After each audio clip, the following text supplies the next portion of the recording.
Hello everyone, ఈ వీడియోలో మనం 98th question of UPSC prelims 2024ని సాల్వ్ చేద్దాం. ఈ క్వశ్చన్లో ఏం అడుగుతుందంటే with respect to the digital India land records modernisation programme. So ఏమంటుండు, consider the following statements. First statement is to implement the scheme the central government provides 100% funding. 100% అనేది కొంచెం extreme కదా. సో ఇది కొంచెం అంటే ఒకవేళ మనకు టాపిక్ కూడా తెలియదు, ఏమనేది కూడా తెలియదు, అప్పుడు 100% ఫండింగ్ అన్నప్పుడు కొంచెం డౌట్లో పెట్టుకుందాం. ఇంకా under the scheme cadastral maps are digitized. So maps are digitized అనేది ఇది ఏమంటారు, వినడానికి కూడా మనకు ఏమంటారు ఓకే అంటే ఏమంటారు చేసేటట్టే ఉంది. So we can mark it right అన్నమాట. నెక్స్ట్ we have this ఏమంటుండు, an initiative has been undertaken to translate records of rights from local language to any of the languages recognized by the constitution. ఈ statement కూడా ఎట్లా అనిపిస్తుంది, so వినగానే మనకు కొంచెం generalise statement లాగా అనిపిస్తుంది. సో ఇప్పుడు మనం ఇది కూడా రౌండప్ చేసుకుందాం. కాకపోతే ఇది 100% ఫండింగ్ అన్నాడు కదా. సో 100% ఫండింగ్, ఇది digital India land records modernisation programme కదా. సో ఇదేం అంత ఇంపార్టెంట్ ఏమంటారు సోషల్ సెక్టర్ స్కీమ్ అయితే కాదు. సోషల్ సెక్టర్ స్కీమ్ అంటే ఇప్పుడు ఏదైనా వెరీ ఇంపార్టెంట్, దానిలో పక్కా పెనిట్రేట్ చేయాలి పీపుల్లో, లేకపోతే మనకు డిసడ్వాంటేజ్ అవుతుంది. ఇది అర్జెంట్ నీడ్ అన్నప్పుడు ఏమంటారు గవర్నమెంట్ అనేది 100% ఫండింగ్ చేస్తుంది. సో దీన్ని మనం రాంగ్ అనుకున్న ఈ ఒక్క ఆప్షన్ ఎలిమినేట్ చేసిన, ఇది మనకు అంత డౌట్ ఉన్నా 1ని ఎలిమినేట్ చేస్తే we can get the answer 2 and 3. So దీని ఆన్సర్ ఏంటంటే central government does not provide 100% funding. అదేం చేస్తుంది అంటే central government provide 90% funding to north eastern states, ఇంకా 10% నార్త్ ఈస్టర్న్ స్టేట్స్ ఏవైతే ఉంటాయో అవి పెట్టుకుంటాయి అన్నమాట. నెక్స్ట్ ఇంకా 60-40 రేషియోలో అదర్ స్టేట్స్కి, ఇంకా ఏంటంటే 100% యూనియన్ టెరిటరీస్కి ఫండింగ్ చేస్తుంది అన్నమాట digital India modernisation programme. So next understands ఇది కరెక్టే. సో ఇప్పుడు మనం ఈ వీడియో నెక్స్ట్ ఇది కొంచెం డీటెయిల్గా తెలుసుకుందాం. ఓకే,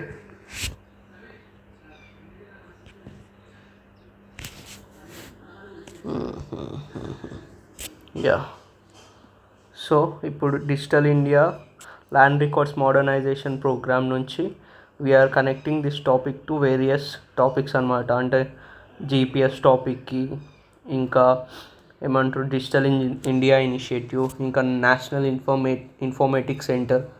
సో ఈ టాపిక్స్ అన్నీ కూడా కనెక్ట్ చేసుకుంటూ చదువుదాం, బికాస్ నెక్స్ట్ ప్రిలిమ్స్లో అడగొచ్చు.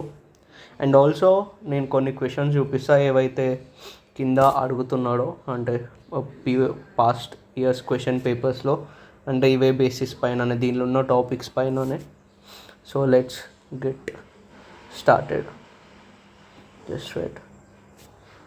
సో ఫస్ట్ ఆఫ్ ఆల్ ఏంటంటే ఇంట్రొడక్షన్ ఏంది. So digital India land record modernization programme ఏ ఇయర్లో అంటే 2008లో లాంచ్ అయింది. 2008లో లాంచ్ అయింది.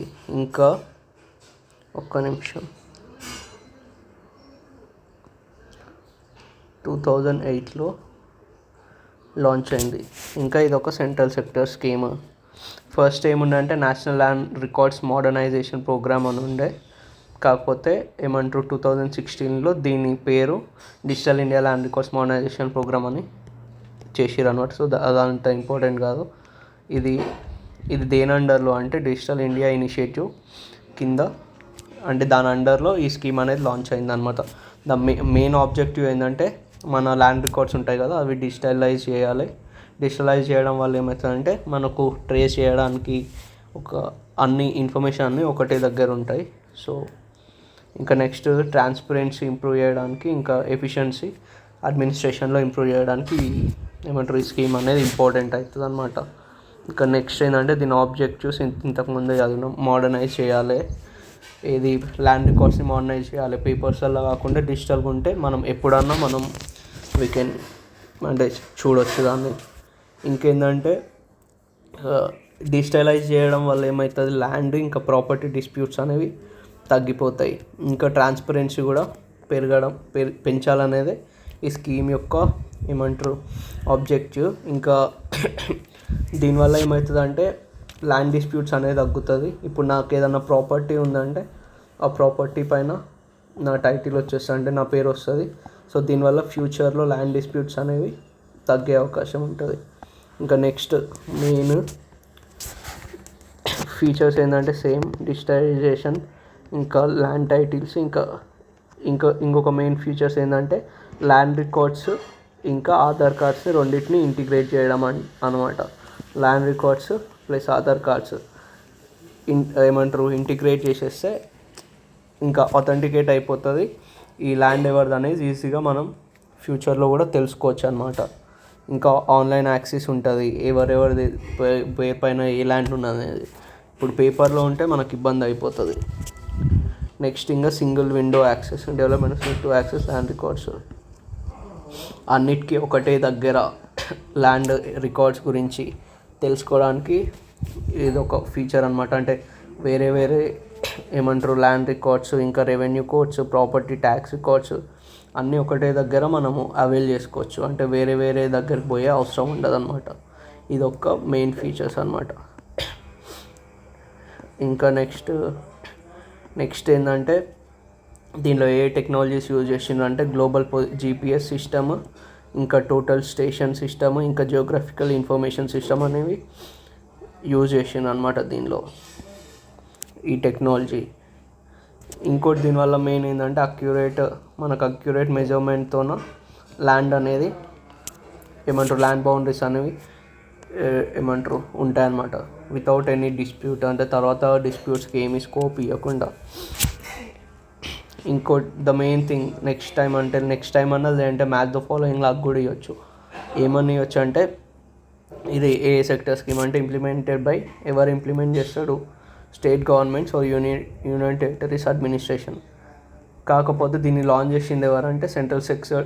ఈ స్కీమ్ అయితే సెంట్రల్ సెక్టర్, కాకపోతే దీన్ని ఇంప్లిమెంట్ చేసేది ఎవరంటే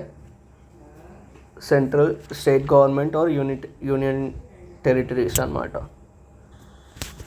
ఇంకా ఈ స్కీమ్ ఇంప్లిమెంట్ చేసే ఏజెన్సీ ఏదంటే డిపార్ట్మెంట్ ఆఫ్ ల్యాండ్ రిసోర్సెస్. ఇంకా ఏ మినిస్ట్రీ కింద వస్తుంది అంటే ministry of rural development. And ఇంకా ఇట్స్ ఓన్లీ రూరల్ డెవలప్మెంట్ అంటే ఏమంటారు దీనిలో సిటీస్ రావని కాదు, అన్నీ వస్తాయి. So just remember this, rural development ministry కింద వస్తుంది. ఇంకా దీనికి టెక్నికల్ సపోర్ట్ ఎవరు ఇస్తారంటే నేషనల్ ఇన్ఫర్మేటిక్స్ సెంటర్ ఇస్తుంది అనమాట. ఇంకా దీని ఫండింగ్ ఏంటంటే ఇంతకుముందే చూసినాం 90:10 నార్త్ ఈస్టర్న్ స్టేట్కి, అంటే 90 సెంట్రల్ గవర్నమెంట్ పెడుతుంది, ఇంకా 10 నార్త్ ఈస్టర్న్ స్టేట్స్ పెడుతుంది. ఇదే 60-40 ఫర్ అదర్ స్టేట్స్. ఇంకా 100% అయితే యూనియన్ టెరిటరీస్కి అయితే 100% సెంటరే పెడుతుంది అనమాట. నెక్స్ట్ అచీవ్మెంట్స్, ఛాలెంజెస్ ఇవంతా ఇట్స్ రిలేటెడ్ టు మెయిన్స్ అనమాట. సో మళ్ళీ ఒకసారి రివైజ్ చేద్దాము. లాంచ్ ఎప్పుడు 2008లో, 2016లో ఏమంటారు రీనేమ్ చేసిండ్రు. ఇంకా ఇది దాని కింద వస్తుంది అంటే ఏ స్కీమ్ అంటే డిజిటల్ ఇండియా మిషన్ కింద వస్తుంది. ఇంకా ఏ మినిస్ట్రీ కింద ఇంతకుముందే చూసినాం రూరల్ డెవలప్మెంట్. ఇంకా మినిస్ట్రీ ఆఫ్ రూరల్ డెవలప్మెంట్లో డిపార్ట్మెంట్ ఆఫ్ ల్యాండ్ రిసోర్సెస్ కింద ఇది లోడెడ్ మినిస్ట్రీ అనమాట. ఇంకా దీని ఆబ్జెక్టివ్ ఏంది, డిజిటైజ్ మోడర్నైజ్ చేయాలి ల్యాండ్ రికార్డ్స్ని. ఇంకా దీనివల్ల ట్రాన్స్పరెంట్ ల్యాండ్ అడ్మినిస్ట్రేషన్ జరుగుతుంది. ఇంకా ల్యాండ్ టైటిల్స్ కూడా కంక్లూజ్గా ఇవ్వచ్చు అనమాట. Next key components of computerise. ఇంకోటి ఏంటంటే దీనివల్ల కంప్యూటరైజేషన్ చేయొచ్చు, సర్వే చేయొచ్చు, లేదంటే మళ్ళీ ఒకవేళ రీసర్వే చేయాలన్నా we have the whole data. అంటే మళ్ళీ కొత్తగా స్టార్ట్ చేసే అవసరం ఉండదు. సర్వే చేసినాక మళ్ళీ ఒకవేళ సర్వే చేయాలన్నా ఈజీ అయిపోతుంది. ఇంకా ఫండింగ్ ప్యాటర్న్ ఇంతకుముందే చూసినాం 90:10 for north eastern, 60:40 for other states, 100% for union territories. Modern technologies కూడా యూజ్ చేస్తుంది, జీపీఎస్, జీఐఎస్, టోటల్ స్టేషన్, ఇంకా రిమోట్ సెన్సింగ్. సో ఇప్పుడు మనం will go further deeper in this topic. So now we are going to discuss, first of all, we have this Digital India mission కదా. So digital India initiative. So digital India initiative ఎప్పుడు launch అయిందంటే July 1st, 2015లో. The main aim ఏంటంటే ఇండియాని డిజిటల్గా empower చేయాలి, ఇంకా empower సొసైటీని చేయాలి, ఇంకా నాలెడ్జబుల్ ఎకానమీ కూడా డెవలప్ చేయాలి, బోత్ డిజిటల్లీ, ఎకనామిక్గా, ఇంకా నాలెడ్జ్గా. సో దీన్ని మార్చడమే ఏమంటారు digital India initiative main purpose అన్నమాట. సో దీనిలో కీ పిల్లర్స్ ఏవేవంటే బ్రాడ్బ్యాండ్ హైవేస్, అంటే హై స్పీడ్ ఇంటర్నెట్ మొత్తం ఏమంటారు మొత్తం నేషన్ మొత్తం పంచాలనేదే దీని కీ పిల్లర్ అనమాట, one of the key pillar. So బేసిక్గా డిజిటల్ ఇండియా మిషన్ ఏంటంటే ఇట్స్ ఆల్ రిలేటెడ్ టు డిజిటల్గా ఇండియాని ఫుల్లీ ఎంపవర్ చేయడమే డిజిటల్ ఇండియా యొక్క మెయిన్ పర్పస్. ఇంకా వి హ్యావ్ సమ్, ఇంకా ఇవి ఫినాన్షియల్ ఇంక్లూజన్గా డిజిటల్ ఇనిషియేటివ్లో ఏవేవి ఉన్నాయంటే జామ్ అంటే జన్ధన్, ఆధార్, మొబైల్, ఈ మూడింటిని లింక్ చేయడం అనమాట. జన్ధన్ అంటే integrating the bank accounts of the ఏమంటారు ఫార్మర్స్, ఇంకా ఆధార్, ఇంకా ఏమంటారు మొబైల్ నెంబర్స్, ఈ మూడు లింక్ చేసి డైరెక్ట్ బెనిఫిట్ ట్రాన్స్ఫర్ డీబీటీ చేయడానికి ఈజీగా అయిపోతుంది అనమాట. ఇది కూడా చేసినాం అంటే పాసిబుల్. ఇప్పుడు ఇంకా మెయిన్గా ఏంటంటే ఆధార్ని ఏదైనా పేమెంట్ సిస్టమ్ లైక్ యూపీఐకి దానికి లింక్ చేయడం అనమాట. లింక్ చేస్తే we know who the person is, అట్లా అనమాట. So here are the questions. చూడండి, మనం ఏమంటారు ల్యాండ్ రికార్డ్స్ నుంచి డిజిటల్ ఇండియా ఇనిషియేటివ్కి వచ్చినాం. సో డిజిటల్ ఇండియా ఇనిషియేటివ్లో మనకు 2 క్వశ్చన్స్ వచ్చినాయి. How can digital India contribute to inclusive growth digital India 2 integrate చేసిండు. ఇంకా role of digital India in improving గవర్నెన్స్లో ensuring better citizen engagement. So ఈ రెండిట్లో మనకు అంటే ఏమంటారు గవర్నెన్స్లో ఎట్లా, ఇంకా సిటిజన్ ఎంగేజ్మెంట్లో డిజిటల్ ఇండియా అనేది ఎట్లా హెల్ప్ అయిపోతుంది. సో ఈ 2 క్వశ్చన్స్ వచ్చినాయి 2017లో 2020లో. సో దీనివల్ల బెనిఫిట్ ఏంటంటే if you are integrating the topics అంటే పీవైక్యూస్ నుంచి, మోర్ ప్రాబబిలిటీ ఏంటంటే అక్కడి నుంచే వచ్చే అవకాశం ఉంటుంది. వన్ థింగ్ ఏంటంటే ఆ టాపిక్ని మనం మంచిగా చేసుకుంటూ పోతే మనకు టాపిక్ అనేది ఈజీ అయిపోతుంది, ఇంకా ర్యాండమ్ థింగ్స్ చదవనవసరం లేదు. సో నెక్స్ట్ ఇప్పుడు మనం ఏం చేద్దామంటే next week have completed this digital India initiative. ఇంకా టెక్నాలజీస్లో చూసినాం కదా GPS global positioning system. So దీని గురించి కూడా తెలుసుకుందాం. సో గ్లోబల్ పొజిషనింగ్ సిస్టమ్ ఏంటంటే ఫుల్ ఫామ్ అనేది జీపీఎస్ అంటే గ్లోబల్ పొజిషనింగ్ సిస్టమ్ ఎవరి ద్వారా డెవలప్ చేయబడిందంటే US department of defence. It is develop by the US.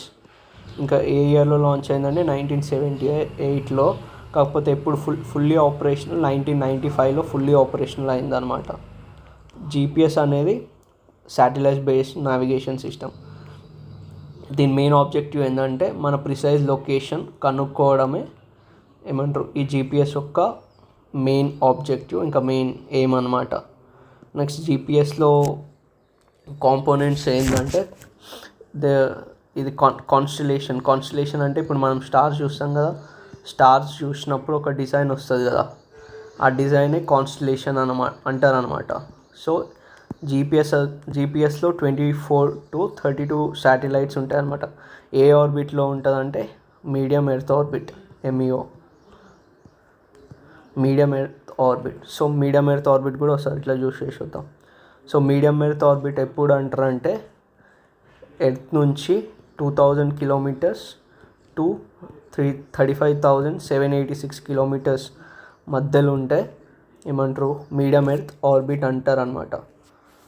So ఆ orbit next will go back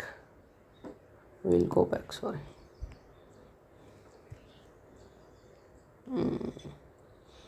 ఇంకా కంట్రోల్ సెగ్మెంట్ ఏంటంటే ground based station that monitor and control the satellite సిగ్నల్స్ని control చేసేది అంటే ground based monitoring system ఉంటుంది ఏదైతే జీపీఎస్ని control చేస్తుందో.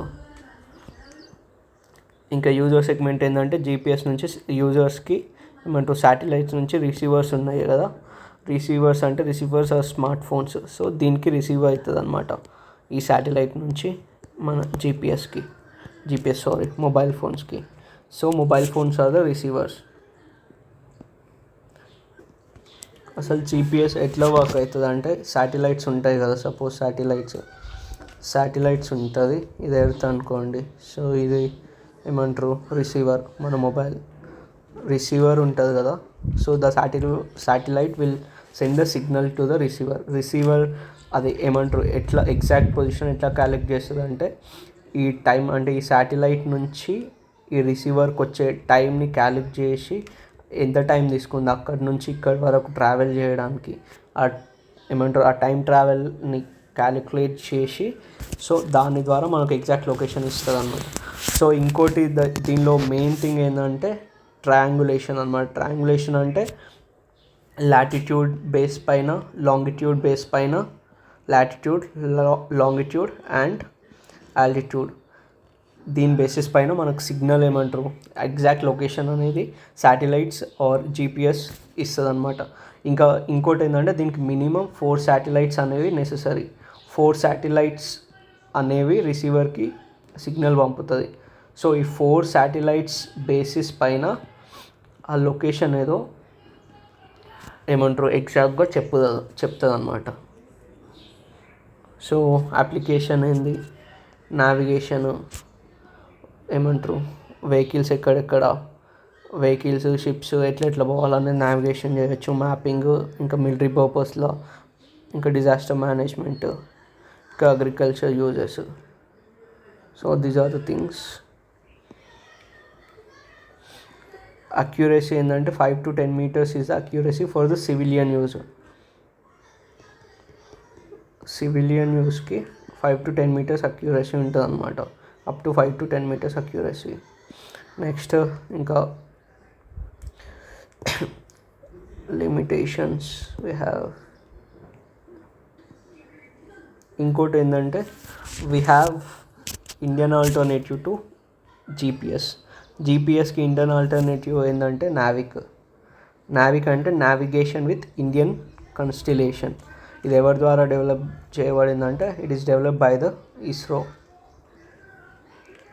Because in exam అంటే వాళ్ళు వేరే ఆర్గనైజేషన్ పేరు కూడా అడగొచ్చు అనమాట. సో ద ఇస్రో ద్వారా నావిక్ అనేది డెవలప్ చేయబడింది. ఇంకా ఇదేంటంటే అక్యురేట్ నావిక్ అనేది ఓన్లీ ఇండియాలో వర్క్ అవుతుంది. ఇంక ఇదేంటంటే అక్యురేట్ పొజిషనింగ్ అనేది మనకి ఇస్తుంది అనమాట.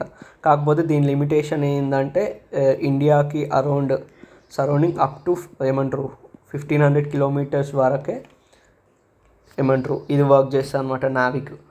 ఇది లొకేషన్ ఆర్ జీపీఎస్ లొకేషన్ ఇస్తుంది. దానికి బియాండ్గా ఇది వర్క్ కాదనమాట. జీపీఎస్కి నావిక్కి తేడా ఏంటంటే ఇది all over the world work చేస్తుంది. నావిక్ అనేది only it is a regional satellite navigation system, not the world or global. ఇంకోటి ఏంటంటే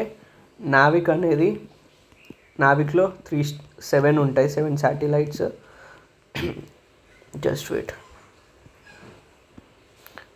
నావిక్లో ఏంటంటే 3 అనేవి జియో స్టేషనరీ శాటిలైట్స్లో ఆర్బిట్లో ఉంటుంది. ఇంకా 3 ఈజ్ జియో స్టేషనరీ, ఇంకా 4 జియో సింక్రోనస్.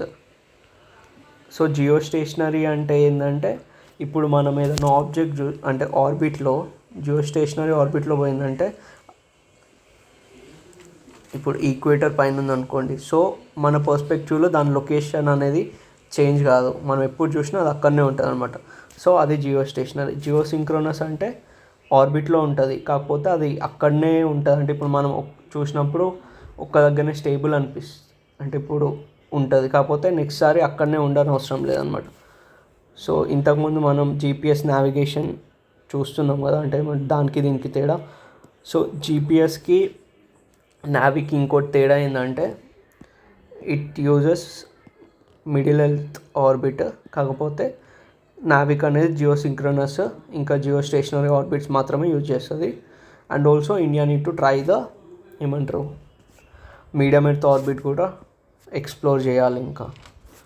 సో ఇంతకుముందు చెప్పిన కదా, మనం ఇప్పుడు లింక్ చేసిన టాపిక్ నుంచి ఇంకా 2 క్వశ్చన్స్ వచ్చినాయి. 2019లో ఒకటి, 2018లో ఒకటి. So what are the strategies advantage of having an indigenous satellite navigation system like NavIC. So navigation అంటే indigenous navigation system like NavIC ఉండడం వల్ల మనకు అడ్వాంటేజెస్ ఏందని అడిగిండు. It's a main type of question.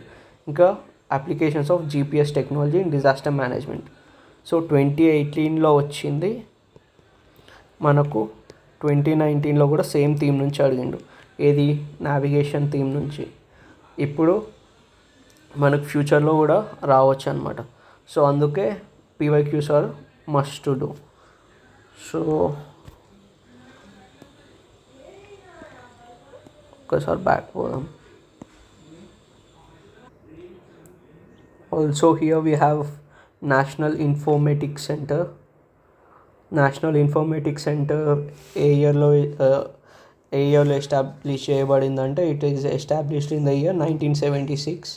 A ministry కింద వస్తుందంటే ministry of electronics and information technology, MEIT, ministry of electronics and information technology. So national informatics centre యొక్క main role ఏంటంటే అదేమంటారు గవర్నమెంట్కి ఐటీ సర్వీసెస్ ప్రొవైడ్ చేస్తుంది. ఇంకా ఈ గవర్నెన్స్ ప్రాజెక్ట్ ఏదైతే ఉంటాయో like launched by the government, ఇది ఇంప్లిమెంట్ చేస్తుంది అనమాట నేషనల్ ఇన్ఫర్మేటిక్స్ సెంటర్స్. ఇంకా దీని మెయిన్ ఫంక్షన్స్ ఏంటంటే డెవలప్మెంట్ ఇంకా implement of IT solution. Public సర్వీసెస్ని ఆటోమేట్ చేయడానికి ఇది డెవలప్మెంట్ ఇంకా ఐటీ సొల్యూషన్ని డెవలప్మెంట్ చేస్తుంది, ఇంప్లిమెంట్ చేస్తుంది. ఇంకా ఇది దేనికి గవర్నమెంట్ టు సిటిజన్, ఇంకా గవర్నమెంట్ టు బిజినెస్, గవర్నమెంట్ సర్వీసెస్ని వాళ్ళ కమ్యూనికేషన్ని ఫెసిలిటేట్ చేయడానికి ఇది దాని మెయిన్ రోల్ అనమాట, ఫెసిలిటేట్ చేయాలి. బేసిక్గా నేషనల్ ఇన్ఫర్మేటిక్స్ సెంటర్స్ ఏంటంటే it's like IT company for the government. మొత్తం సర్వీసెస్ గవర్నమెంట్కి ఇది సర్వీసెస్ ఇస్తుంది అనమాట, like building website for the government etcetera అట్లా అనమాట. So that's it guys for this video. ఈ వీడియోలో మనం digital India land records modernisation programme ఏదైతే మన యూపీఎస్సీ ప్రిలిమ్స్ 2024లో 98th క్వశ్చన్ వచ్చిందో అది చేసినాం. ఇంకా జీపీఎస్ చేసినాం, ఇంకా డిజిటల్ ఇండియా ఇనిషియేటివ్ గురించి చూసినాం, ఇంకా నేషనల్ ఇన్ఫర్మేటిక్స్ సెంటర్స్ చూసినాం, గ్లోబల్ జీపీఎస్లో కూడా we have covered this NavIC part and medium earth orbit, ఇంకా digital India land records modernisation programme. So ఇట్లా మనం ఒక్కొక్క టాపిక్ నుంచి అన్ని ఇంటర్లింక్ చేసుకుంటూ పోతే will cover all the subjects. ఇంకా డాట్స్ కూడా అన్ని కనెక్ట్ అవుతాయి. ఇంకా ఫ్యూచర్లో కూడా మనకు ఏ క్వశ్చన్స్ అడగవచ్చు అనేది ఒక ఐడియా డెవలప్ అవుతుంది. So that's it guys for the video. If you like the video, please do subscribe.